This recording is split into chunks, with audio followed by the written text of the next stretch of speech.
Welcome to the deep dive. We're diving deep today, into one of the biggest financial scandals ever. The Bernie Madoff Ponzi scheme. Madoff. For years, he had everyone fooled. Everyone was just amazed by these consistent returns he was pulling in. But there were signs. There are always signs. Oh yeah, in hindsight, it seems so obvious, right?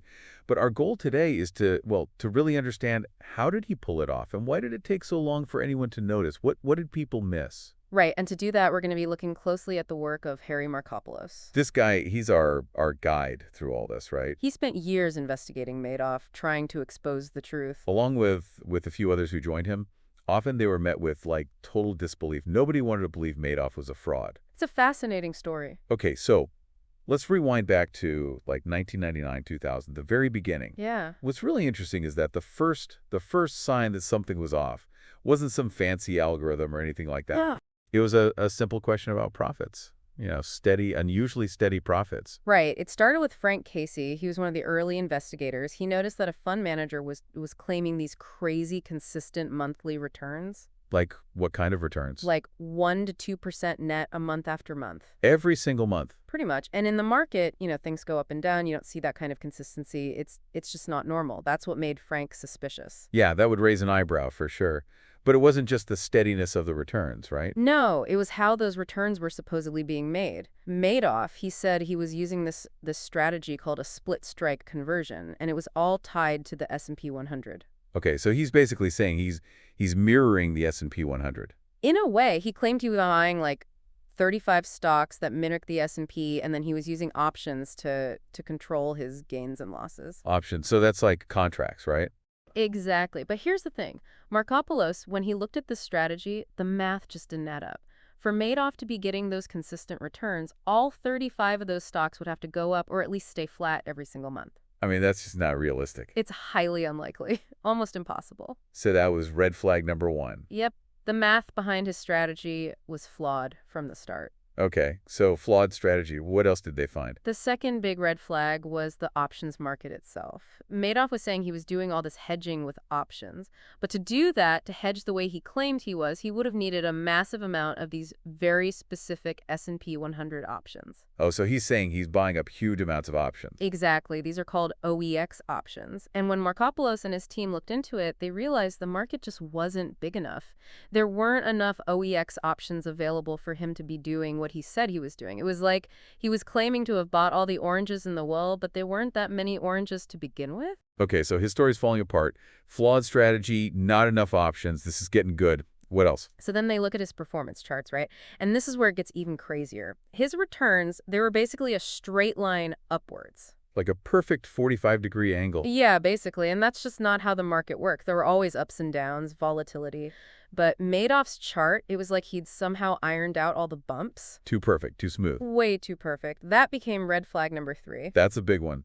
So we've got the bad math, the missing options, and the impossibly perfect chart. What else did they find? The fourth red flag was the most basic question: where was the money coming from? If it wasn't from market performance and it wasn't from his options trading, then where was it coming from? Right, he had to be getting the money from somewhere. His reports didn't explain it. It was a complete mystery. So like a black box, basically.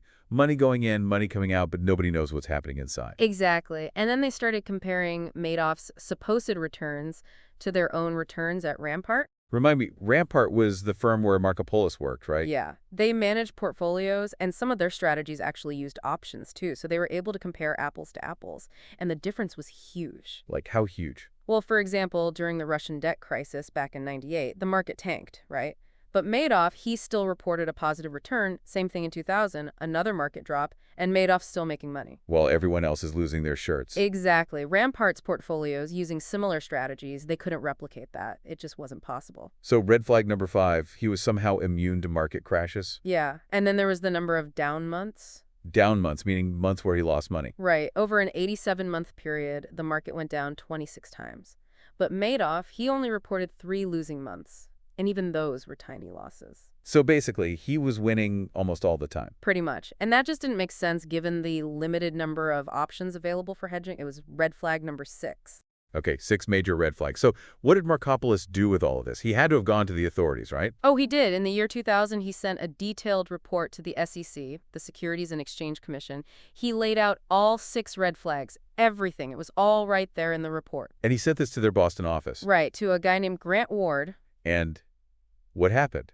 Nothing. The SEC, they didn't do anything, at least not anything effective. They just didn't act. It's unbelievable, really. Wow. So even with all those red flags, nobody took him seriously. No, and the thing is, it only got worse from there. Madoff's scheme, it just kept growing. This is crazy. But okay, so it's 2001 to 2008 now. What happens next? Well, this is where a guy named Michael Okrent enters the picture. Okrent. Yeah, he was the editor of this magazine, Hedge. It was all about hedge funds. And I remember Frank Casey, the guy who noticed the weird returns? Yeah, yeah. Well, he had this bet with Okrent. He challenged him to name a hedge fund manager who was managing more money than anyone else, someone Okrent probably hadn't even heard of. And that manager was? Madoff. No way. Yeah, so Okrent, he starts looking into Madoff, and he's blown away by these returns, these super consistent returns, no volatility. And he's like, this doesn't make sense. So he wrote about it in Hedge. He did. He published this big article outlining a lot of the same concerns that Markopolos had already sent to the SEC. So more public attention on Madoff, but still nothing from the authorities. Right. And then, not long after, Barron's, the financial newspaper, they published an article too. Erin Arvdland was the reporter. I've heard of her. She basically echoed a lot of what Okrent had already written, but she did something important. She actually interviewed Madoff. What did he say? He denied everything, said any suggestion of wrongdoing was ridiculous. Of course he did.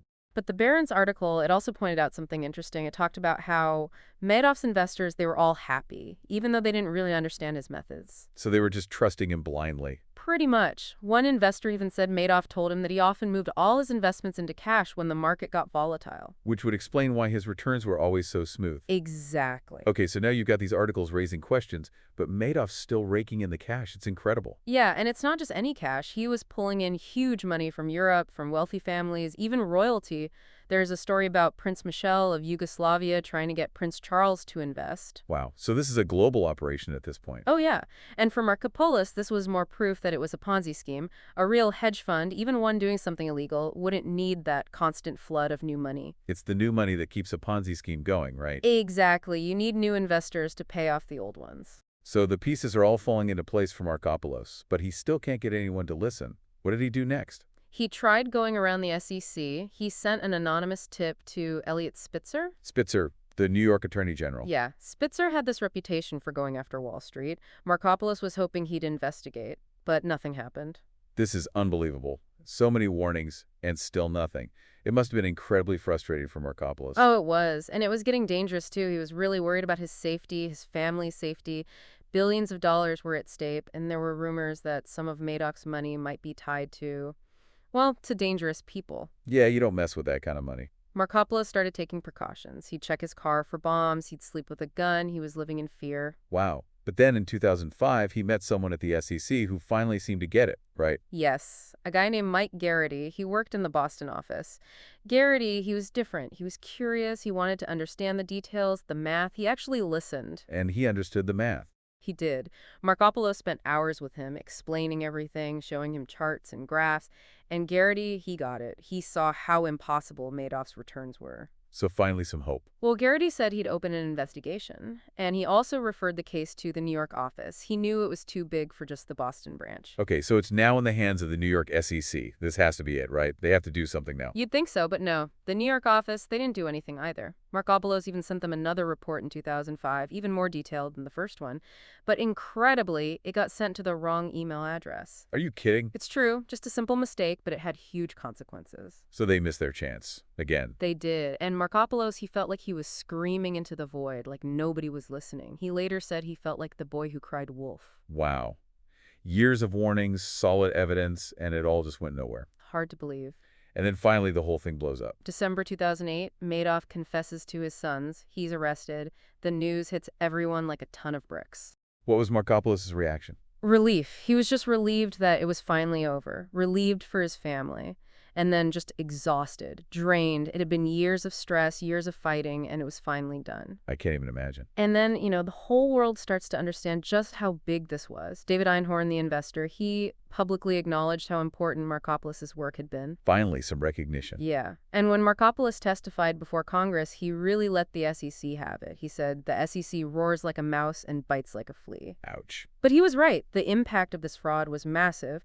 Thousands of people, families, institutions, they lost everything, and it could have been prevented. So what happened next? The SEC, they obviously had to do something, so they launched an investigation led by their Inspector General, David Kotz. Did they find anything? They did. They found that there had been other warnings about Madoff, other red flags that the SEC had ignored. And remember Grant Ward, the guy who got that first report back in 2000? Well, he initially said he didn't remember ever meeting Markopolos, but then his own colleague contradicted him. Turns out they did meet. So he lied? It seems that way. The investigation also revealed more about how Madoff had targeted specific communities, especially the Jewish community in New York and Florida. Right, that's what they call an affinity scheme, right? Exploiting trust within a community. Exactly. And did the SEC actually make any changes after all this? They did. Mary Shapiro, she became the new SEC chair, and she implemented some reforms, more training for examiners, more oversight, whistleblower incentive. Sounds like a step in the right direction. It was, but the SEC report, it came out really late, and it showed just how many warnings they'd ignored. It's crazy. It's like they just didn't want to see it. It's hard to explain. There's even a story about this executive. He almost figured it out just by chance. How? He overheard Madoff's sons talking in an elevator. They were bragging about how well they were doing, even though the market was down. The executive thought it was suspicious and decided not to invest. So close. I know, but Markopolos, he kept pushing for more reform. He said the SEC needed to hire people with real experience, people who understood how the markets worked.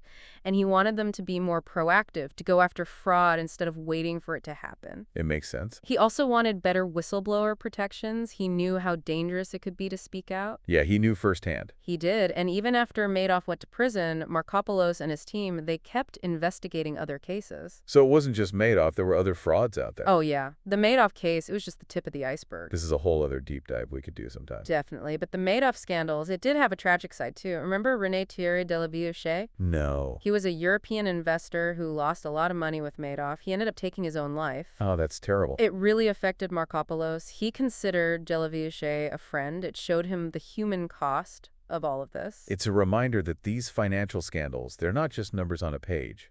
Real people get hurt.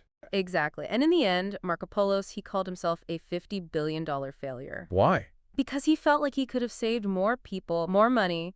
But even though he exposed Madoff, it was still too late for so many. That's a heavy burden to carry. It is, but he never stopped fighting. He wanted to make sure the SEC did its job to protect investors and prevent another Madoff from happening. So for our listeners out there, what's the big takeaway from all of this? The Madoff scandal wasn't some freak accident. It was years in the making. There were warnings, there were red flags, but they were ignored. Because the SEC messed up? Partly. But it's also about critical thinking, about questioning things that seem too good to be true. Even when it comes to complex financial stuff, the answers are often right there in front of you. You just have to know how to look. Exactly. And that's what this deep dive is all about, right? Helping people understand these complex topics so they can make better decisions. Absolutely. So here's a final question for everyone listening. Do you think the financial system is safer today, after all the reforms and everything? Or could another Madoff happen? That's the question. Be skeptical, be curious, and always ask why. Great advice. And that's it for the deep dive. Thanks for listening. Thanks for having me.